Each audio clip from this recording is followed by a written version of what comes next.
Today's presentation is going to be over religions around the world. This curriculum is intended for 2nd through 4th graders. So we're just going to be going over the main religions around the world, and this is again intended for younger kids. Hopefully by the end of this presentation, you'll be able to identify global religions, understand where they're found, and understand the beauty of religious diversity and how it contributes to our world. In essence, I'm just going to be going through religion, where it's found, maybe do an activity, and that's how we're going to go through all of the religions. And then at the end, we'll jump into a discussion of diversity and oppression and how we can solve issues in the real world. So our first religion is Christianity, and this has the most followers on earth. 1/3 of the people on earth, which is about 2.2 billion people, follow Christianity. It is a monotheistic religion, which is a fancy word for that they have one God and follow one God. For their literature, they follow the Holy Bible, and common holidays which you might have heard of include Christmas, Easter, and Good Friday. Their main symbols include the Holy Cross, ichthys, and angels. So just in case you didn't know, the fish type symbol that you see on the left side is ichthys, and it's a very common symbol that you might have seen before. The Holy Cross is on top of churches, in homes, it is almost everywhere. So that's another thing you can keep an eye out for when looking into Christianity. Just as a basic overview, Christianity normally focuses on the concepts of love, peace, and selflessness. Now, for fun, set a timer for 30 seconds and brainstorm as many Christianity-related words as you can. Hopefully you completed that last activity. So where is Christianity found? Looking at this map, I placed a star on every human-inhabited continent. And Christianity is virtually everywhere. It's the most widespread religion. However, areas which don't have as much Christian people include Northwest Africa and certain islands near Australia. For this activity, look at the pictures and see whether you can guess what our next religion we're going to be talking about is. If you want, do some research and see what you can come up with. If you said Hinduism, you're correct. So Hinduism accounts for about 15% of the world, and most followers are in India. This is a polytheistic religion, meaning that they actually follow multiple gods. Common holidays include Diwali, Holi, and Ganesh Chaturthi. At the bottom, if you see the picture, there are a bunch of people throwing around powdered colors and taking selfies and having fun. So that is a festival called Holi, which is also known as the Festival of Colors. On the right bottom picture, you'll see the lamps, which we're going to talk about in a second, and those are characteristic of the holiday Diwali. Common symbols include the Om symbol, which is shown on the right, diyas, which are the lamps shown on the bottom, and tridents, which are basically forks except with 3 prongs on them. Hinduism focuses on the concepts of karma and dharma, which are that if you do good in this life, in your next life, you will be happy and reborn as a happy person. Hinduism is found most in India because it is heavily concentrated and was founded there. Other places with a lot of Hindu population include the northwest part of South America and the United States. Speaking of where it was founded, Hinduism was founded specifically in the Indus River Valley in India, and you'll learn about this more in your future history and social studies classes. The next religion we're going to talk about is Islam. Islam accounts for about 24% of the world, which is about 2 billion people. You might think you haven't heard of this religion before, but that's probably because you've heard the term Muslim instead of Islam. Muslims are the followers of Islam, and they worship a single God called Allah. Their symbols include the crescent moon and star, which is shown on the right.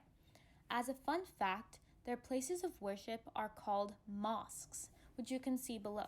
They are very, very beautiful and are in gorgeous locations. And if you look inside, you can see the beautiful, elaborate designs and stained glass that are characteristic of their architecture. Often, it's not depicted here, but in certain mosques, they actually have the crescent moon and star on top of the mosque, just like there is a cross sometimes on top of a church. And it has a steeple too, similar to a church. Islam is heavily concentrated in North Africa and the Middle East, specifically in Saudi Arabia and Pakistan. So now we're going to talk about Buddhism. So Buddhists don't actually believe in God. Their goal is to achieve enlightenment, which is a type of internal peace and connection with one's surroundings. They follow the teaching of a man named Siddhartha Gautama, who has been dead for many years. Beneath the facts, you can see many monks with shaved heads and orange robes. And these are monks at a monastery, and that is how they dress because they believe it will help them achieve enlightenment. Their main symbols include Buddhas, and you can see a statue of a Buddha here. In general, Buddha means one who has achieved enlightenment, but in statues and paintings, the Buddha is typically depicted as the way Siddhartha Gautama looked when he was alive. Buddhism is most commonly present in areas in China, and there's other areas of spread in India, Australia, and certain islands around that area near Philippines and Papua New Guinea. Again, take a minute and see if you can guess or research the next religion on our list. Some of the symbols on here should definitely give you a hint, as you've learned about them in the past. If you haven't been able to figure it out, the star is called a Star of David, and on the bottom left, the candelabra is called a menorah. If you found out that it's Judaism, then you're correct. So some facts about this religion are they follow a book called the Old Testament, which contains a list of rules, and they believe that their job is to follow God's rules. They are monotheistic, so they believe that there is one God, and their main holidays include Shabbat and Hanukkah. Their symbols, which you saw on the previous slide, include the menorah and the Star of David. The menorah is prominently used during Hanukkah, which you either have or will learn about during school. Judaism is heavily spread all across the world, but Jews are particularly concentrated in Russia. Now we're going to talk about something a little bit more unique. What is an atheist? So, some of you might know theist means religion related, and a means not. Because of this, you can probably guess, but the word means someone who does not follow a specific religion. And again, just like all the other religions we learned about, this is completely okay. There is no right religion or wrong religion. It's just what people believe. Atheists are typically people who also believe in the science concept of how the world came to be. Now, we're going to talk about something a little sad, and that's oppression. In today's world, sometimes people get a lot of hate because of their religion, which is really, really sad, and sometimes it can really hurt them emotionally and physically. And I know your priority right now is probably finishing your social studies homework, and I get that. That's completely okay. But one day, you're not going to be an elementary schooler sitting at home doing your homework. You're going to be an adult, a real adult, leading real people in the real world, and that is terrifying to you. I get that. But also, as you grow up, make sure you know that oppression is a thing, and you have the power to change that. Accept people, love them. Stop seeing religions or ethnicities and start seeing just people who you love and care about. Recognizing diversity is a great way to fight oppression. Diversity is the important differences between people. To put it simply, let's think about flowers. So let's say you love sunflowers. They are your favorite flower in the entire world. Imagine the only flowers in the world were sunflowers. That would get a little boring, wouldn't it? But if you had some carnations, some lilies, and some sunflowers, wouldn't that be amazing? It would be beautiful, even better than only sunflowers.